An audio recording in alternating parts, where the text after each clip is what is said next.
And our mission is to grow the tech economy and workforce here in Hawaii. So, HTDC, people might not know, but we actually have three parts to us. So the first part where I sit is actually the technology part of it. So, three divisions within HTDC, and how we support the community here, in terms of our mission, we have various ways of doing it. So I think one of the biggest ways we do it is, of course, kind of, in terms of funding and grants that we extend out to the community, whether you're a tech startup or whether you're a manufacturer and so on. And the other things that we look at would be, infrastructure, I call it. So co-working facilities, for example, like the Entrepreneur Sandbox here in Kakako. We have a facility in Maui as well. And then the third aspect I would think of in terms of assistance from HTDC to the community would be programs. So personally, I run a couple of programs, from e-commerce, to kind of more newer technology focused programs like the Digital Currency Innovation Lab. There are a lot of companies here that understand the importance of technology and recognize the importance of technology, but they don't know where to start, right? And they may not have the necessary resources to start. And that's why, I feel my role here at HTDC is exciting because that's what I can help these businesses kind of get on, on their radar as well in terms of, technology adoption does not have to be expensive and difficult. You can start with baby steps, right?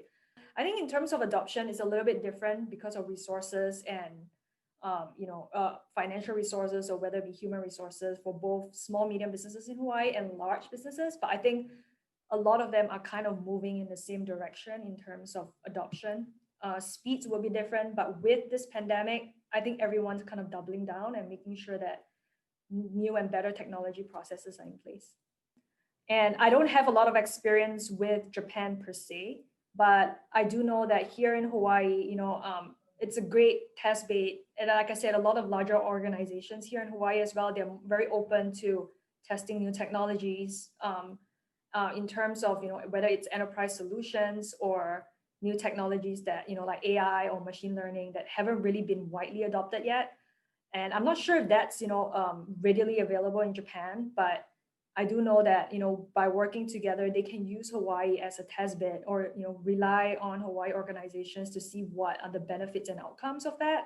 And, reuse that knowledge and expertise back for their companies in Japan. And of course, in terms of tourism, which has dampened because of the pandemic, we won't be seeing as many, tourists coming from Japan to Hawaii. But I'm sure, with time that will recover. And with Japanese tourists being such a large, kind of market for Hawaii's businesses, it's very important for us to understand their needs, their preferences, their behaviors when they come to Hawaii.